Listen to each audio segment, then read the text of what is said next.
Selamat pagi Pak Bupati. Selamat pagi Mas. Oke, Pak.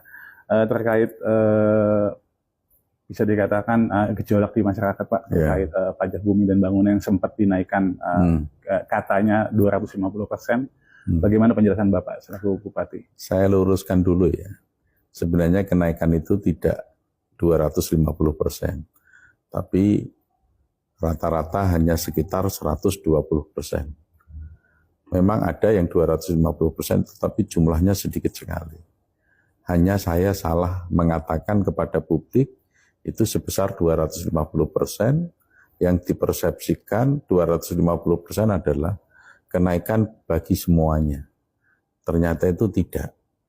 Dan saya tidak diingatkan oleh staf sama sekali. Baik dari pernyataan saya awal hingga terakhir berkali-kali tidak diingatkan. Saya tahu bahwa itu bukan 250% dari Irjen Menteri Dalam Negeri, Pak Mahindra. Dengan melihat peraturan Bupati dan kenyataan yang dibayar oleh masyarakat, itu hanya sebesar 120%. Ya, namun demikian, untuk menjaga situasi Kabupaten Pati yang aman dan kondusif, kebijakan kenaikan itu tidak hanya saya turunkan, tapi saya batalkan. Saya batalkan. Artinya pembayaran pajak kembali ke semula seperti pada tahun 2024. Dan itu sudah kami tindak lanjuti dengan surat keputusan saya secara tertulis, dan itu sudah disosialiskan ke masyarakat. Ya memang dalam penyampaian sosialisasi ada yang dengan cara soft copy, PDF lewat WA, handphone itu, ada yang hard copy, itu. Tapi intinya saya langsung menandatangani SK pembatalan tersebut.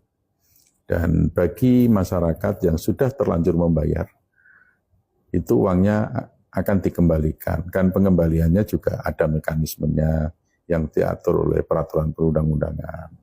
Tidak seperti kita pribadi dengan pribadi, gitu kan. Sebenarnya pembayaran di masyarakat itu lancar saja. Sudah banyak ke desa yang lunas.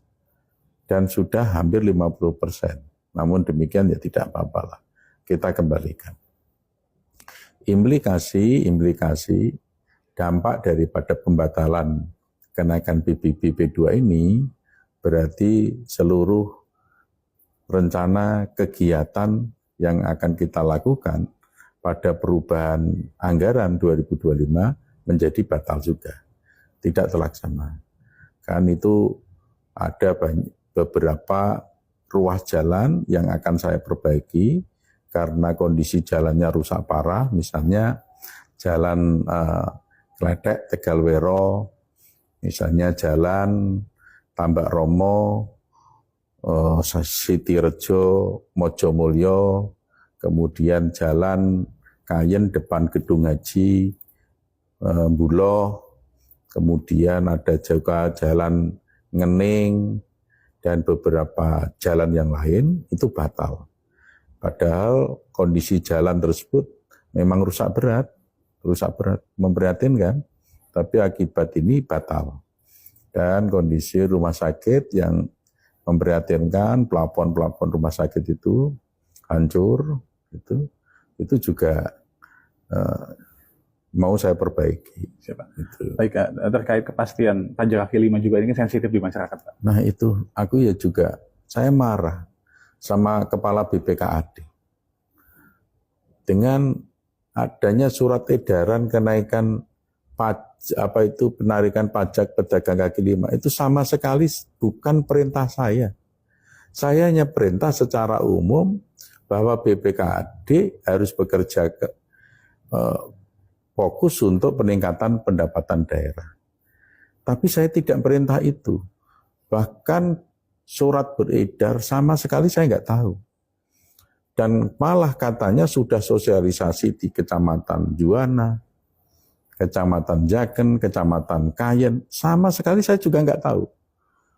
Kalau nggak ada komplain dari orang pedagang kaki lima yang itu orang dekat saya nggak ngerti. Saya marahin itu kepala BPKAD, sumpah. Saya marahin. Saya situasi kayak gini kok kamu tuh nggak cerdas. Masuk pedagang kaki lima kamu kejar-kejar kayak menagih seorang pengusaha besar yang berprestasi terhadap pembayaran pajak.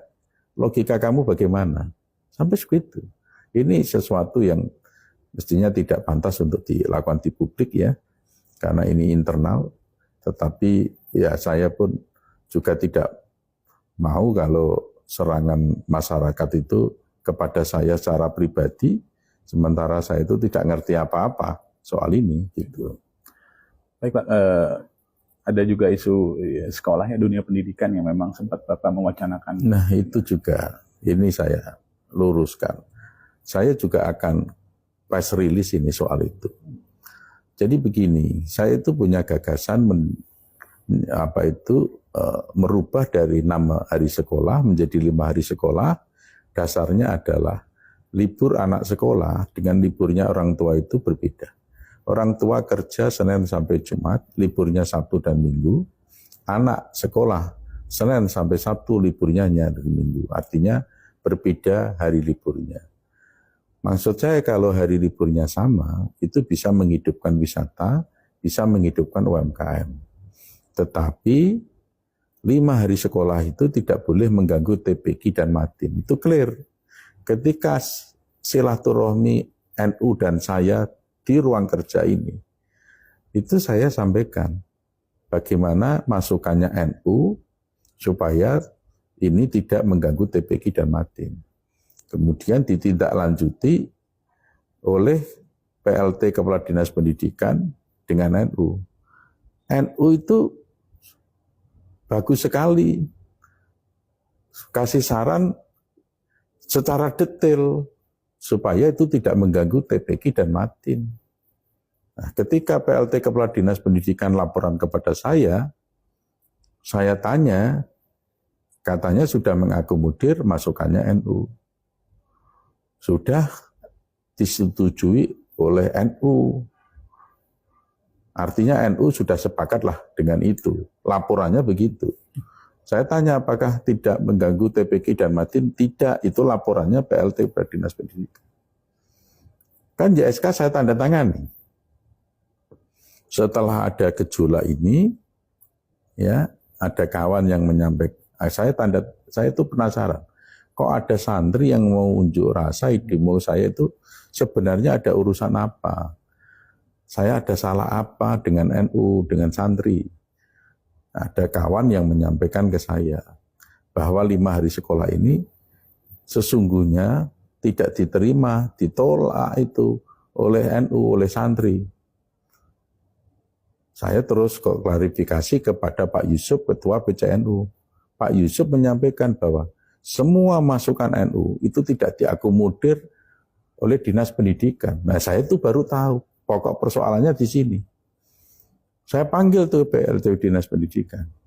Kok kamu bilang bahwa NU sudah setuju dengan draft kamu? Nah, NU juga dan saya juga malah nggak ngerti. Kalau dipaksakan anak itu Jumatan di sekolah, padahal sekolah belum tentu ada masjid. Itu saya juga kaget itu. Saya sama sekali nggak ngerti persis. Boleh 5 hari sekolah, asal tidak ganggu TPQ dan Matin, itu clear. Tapi kalau ganggu TPQ dan Matin, 6 hari sekolah. Nah itu TPQ 5 hari sekolah, tidak ganggu TPQ dan Matin, itu diskusikan dengan NU. Itu maksud saya. Gitu loh.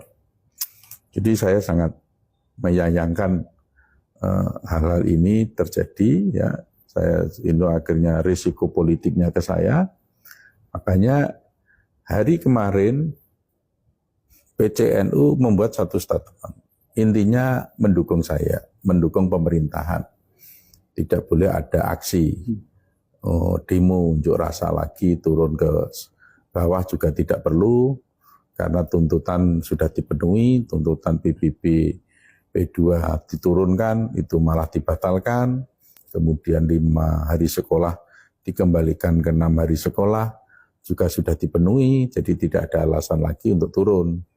Kalau turunnya untuk menurunkan bupati itu inkonstitusional, itu tidak sesuai dengan aturan dan juga itu bukan tuntutan murni. Itu saya terima kasih sekali kepada NU. Dan dalam statementnya juga saya itu sebagai bupati diminta maaf kepada NU, karena seolah-olah saya itu klaim bahwa NU sudah setuju 5 hari, gitu kan? Tapi ini saya klarifikasi kepada NU, kan saya nggak pernah klaim bahwa NU sudah setuju 5 hari, Pak Yusuf. Enggak, ini maksudnya gini loh Pak Bupati, supaya letak kesalahan itu harus disampaikan saja oleh Pak Bupati. Kalau ini kesalahan Dinas Pendidikan, sampaikan Pak Bupati. Daripada ini daripada Pak Bupati dijadikan sasaran marah warga. Itu maksudnya. Jadi nanti saya akan juga klarifikasi untuk itu. Baik Pak. Ada 2 hal lagi Pak, yang kelima ini kemarin juga ada eksodus ya, beberapa perwakilan ex pegawai RSUD Suwondo yang memang datang ke posko Pak. Iya. Jadi di sana saya melihat langsung bagaimana mereka curhat Pak, iya, kepada masyarakat yang hadir ya, mungkin mereka menggunakan momentum itu untuk berkeluh kesah. Iya. Mungkin Bapak sudah ada upaya pendekatan atau mungkin terkait itu Pak. Begini ya, Rumah Sakit Suwondo itu kan sistemnya BLUD, artinya dituntut kemandirian. Hasil dari rumah sakit itu yang digunakan untuk memenuhi kebutuhan rumah sakit sendiri. Itu konsep dasar BLUD, kemandirian. Jadi tidak boleh Rumah Sakit Suwondo ini menggunakan uang dari APBD untuk memelihara, untuk mengelola rumah sakit. Jadi prinsipnya kemandirian. Uang yang didapat dari rumah sakit harus digunakan rumah sakit sendiri. Nah, kalau beban pengeluaran pegawai ini terlalu tinggi, mana mungkin rumah sakit punya pendapatan yang bisa digunakan untuk memenuhi kebutuhannya sendiri. Ini dalam rangka menyehatkan keuangan rumah sakit. Ya, meskipun itu APBD bisa tidak dilanggar, tidak melanggar aturan kalau APBD memberikan uang kepada rumah sakit. Tapi kan itu sistem yang tidak sehat.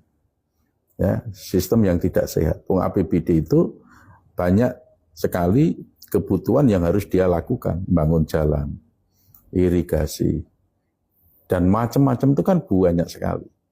Ya kan? Ya, jadi rumah sakit jangan membebani APBD. Cara supaya Rumah Sakit Suwondo itu sehat, ya mengefisiensi pengeluaran.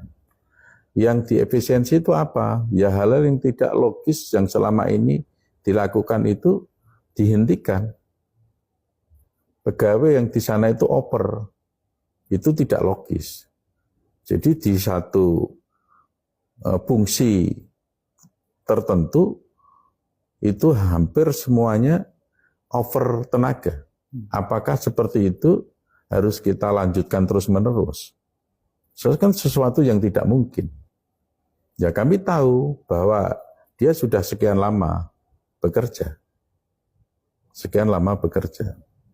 Tetapi yang dirugikan kan rumah sakit.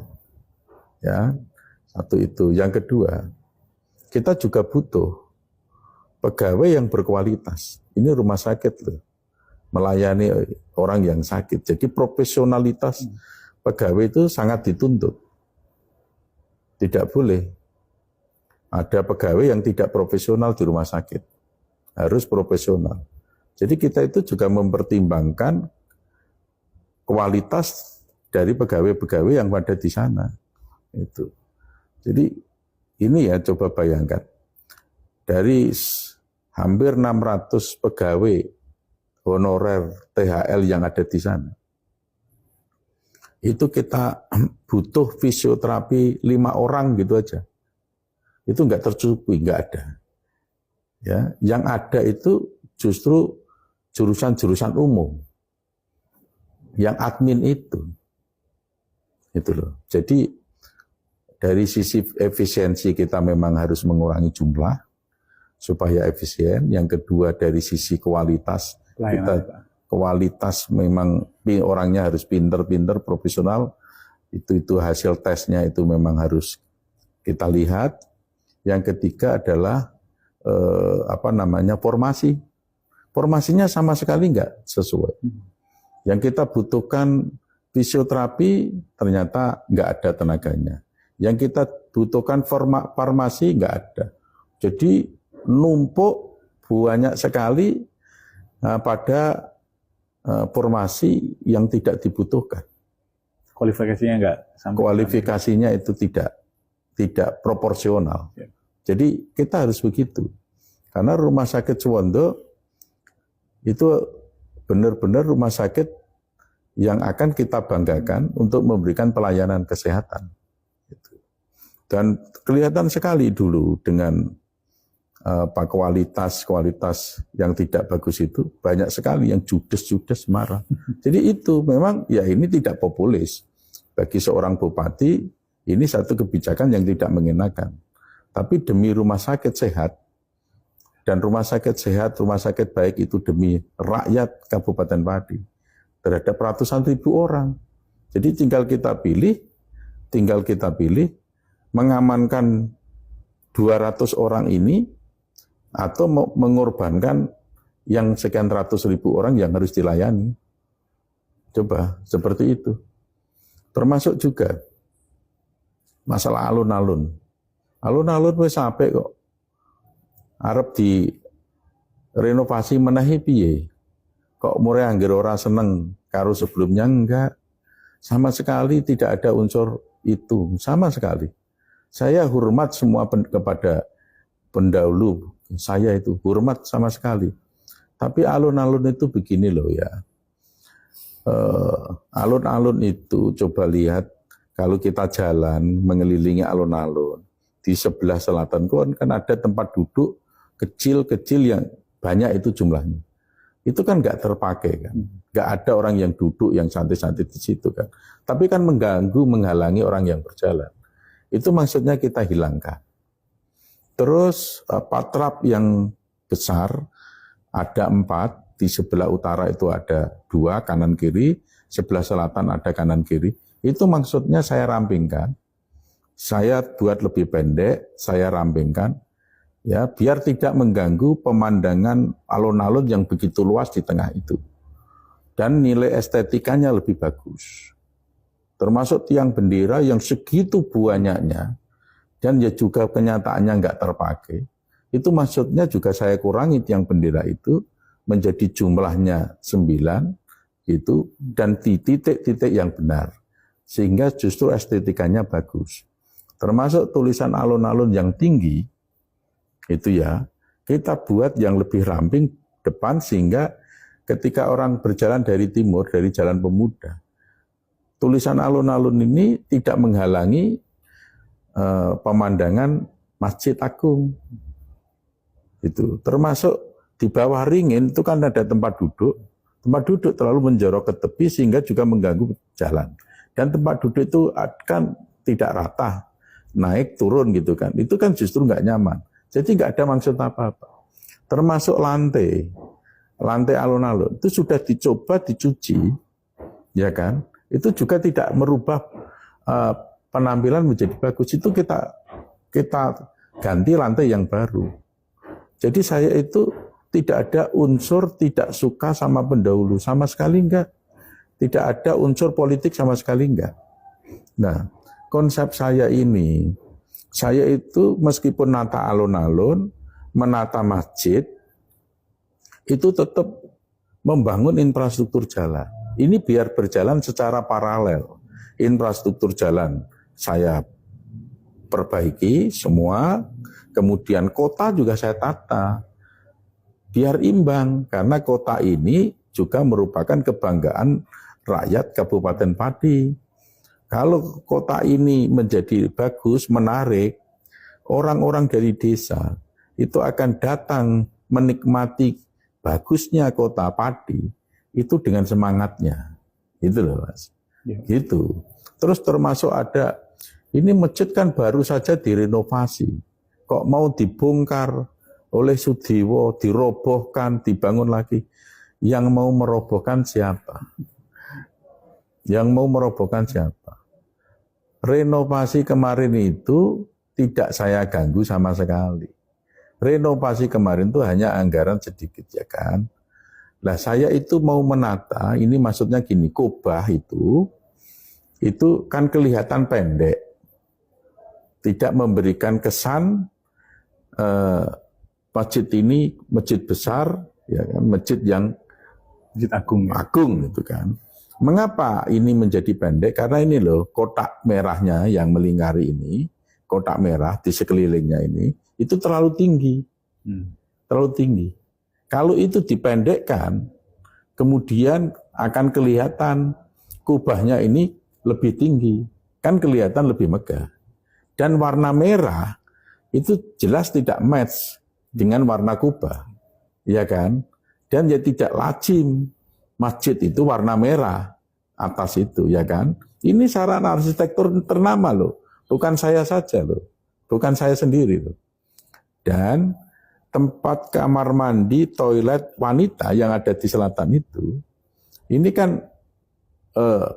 akan dipindah di bagian belakang semua. Bagian belakang akan, yang sebelah selatan belakang itu adalah kamar mandi, toilet, dan wudhu wanita. Yang bagian utara, yang sekarang kantor, akan kita rubah menjadi toilet, kamar mandi, dan tempat wudhu pria. Semuanya itu nanti baik.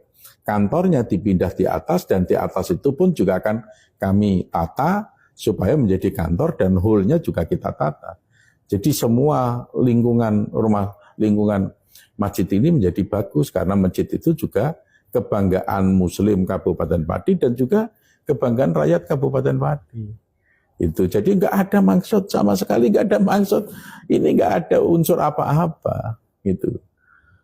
Situ lingkungannya kita tata semua. Nggak ada maksud apa-apa. Saya hanya ingin menata kota Pati, tapi juga kita bersamaan menata.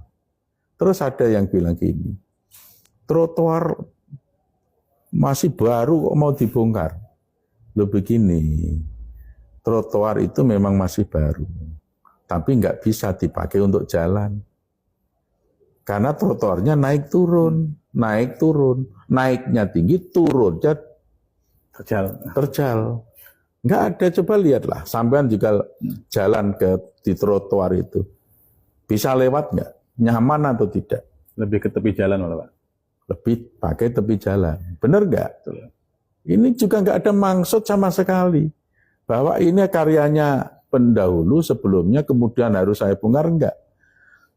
Saya akan merubah trotoar ini benar-benar dipakai oleh pejalan kaki itu nyaman, dan trotoar ini betul-betul akan memberi keindahan Kota Pati.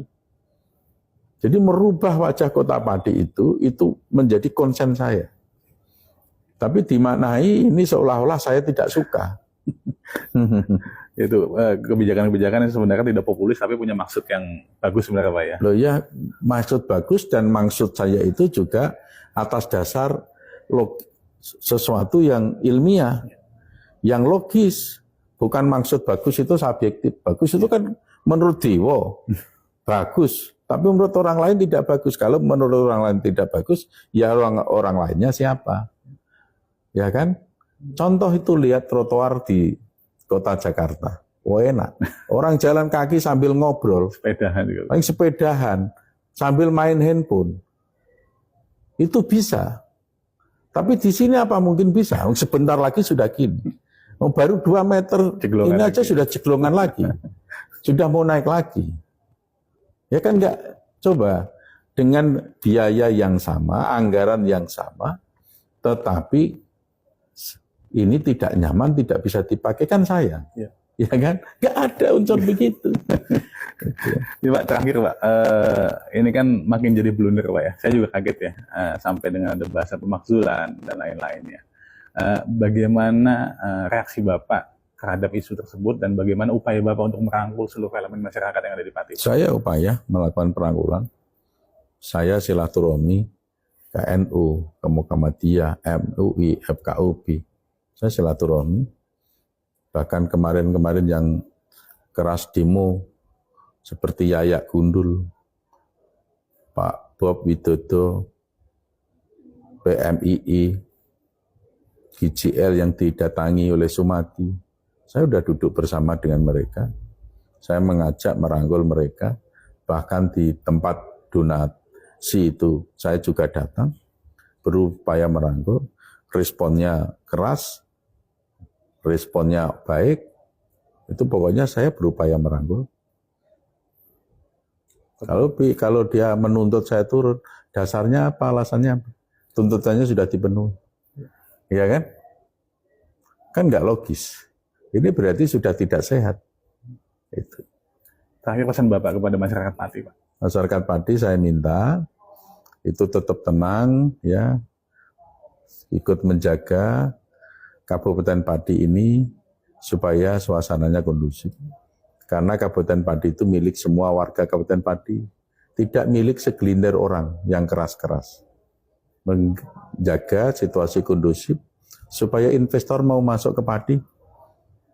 Kami itu butuh pabrik yang bisa memberikan lapangan pekerjaan. Tapi kalau dibuat gaduh, ya, dibuat gaduh, mana mungkin pabrik mau berdiri di Pati, kan nggak mungkin.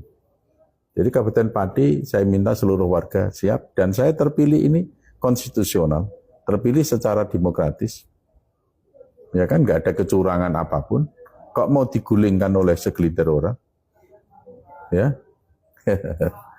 Tadi Bapak tetap komitmen melayani masyarakat. Loh, komitmen melayani. Kalau saya tidak komitmen melayani masyarakat, nggak ada infrastruktur jalan yang kami bangun. Lihat saja, mana infrastruktur jalan yang dibangun, ya, sebesar ini. Ya kan? Baru berapa bulan berjalan. Saya komitmen. Saya juga komitmen 10 ton padi itu bisa. Karena itu adalah upaya peningkatan kesejahteraan. Sampai dukungan Babinsa, Babin Katibmas. Pendidikan. Saya kasih beasiswa terhadap anak kuliah 194 anak. 194 anak itu bukan dana APBD, itu uang yang saya cari. Per bulannya 1 juta, yang miskin ekstrim 1,5 juta, yang dokter itu 2,5 juta. Real, apa saya nggak tulus? Ya, saya dalam pengangkatan jabatan di lingkungan Pemda ini tidak ada yang saya jual. Satu pun tidak ada yang saya jual. Dan insya Allah saya akan istiqomah.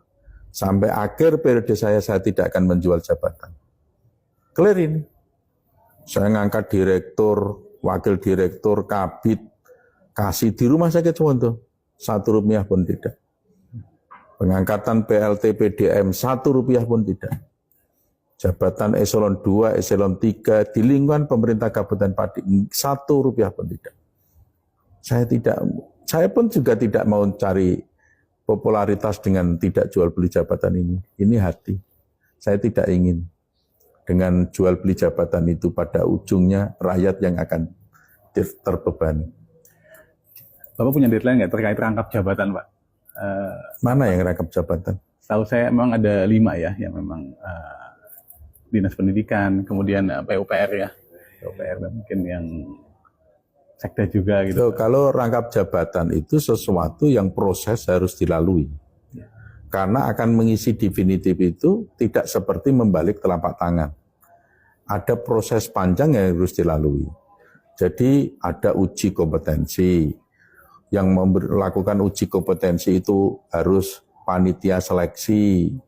Panitia seleksi, terus baru ada hasil dari uji kompetensi diberikan kepada kami memberikan kepada BKN, peraturan teknis dari BKN, terus ke Menteri Dalam Negeri. Prosesnya panjang. Bukan saya memang sengaja ini biar orang A dapat 2 jabatan, orang B dapat 2 jabatan. Enggak, ini mekanisme memang panjang. Siap. Ini cukup. Dari saya cukup, Pak. Hanya ada satu pesan, Pak. Kemarin kami ketemu dengan petani singkong, Pak, di Margoyoso.